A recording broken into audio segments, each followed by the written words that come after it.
हुकूमत ने गरीब अवाम पे पेट्रोल बम गिरा दिया, कीमतों में बड़ा इजाफा। इस्लामाबाद हुकूमत ने एक बार फिर महंगाई की मारी अवाम पे पेट्रोल बम गिरा दिया।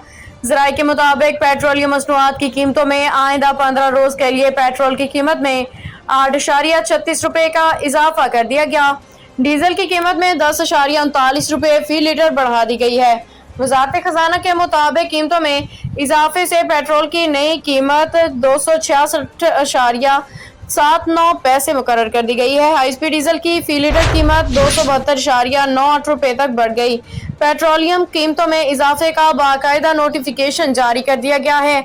ज़राए का कहना है पेट्रोलियम मसनूआत की नई कीमतों का इत्तलाक फौरी कर दिया गया। वाज़ेह है कि ओगरा ने समरी वजारत पेट्रोलियम को भिजवाई, जिसके बाद वजीर खजाना ने वजीर आजम की मुशावरत से नई कीमतों का हतमी ऐलान किया। ज़राए के मुताबिक आलमी मार्केट में खाम तेल की कीमतों में इजाफे और रुपए की कदर में कमी के बायस पेट्रोलियम मसनूआत की कीमतों में इजाफा किया गया है।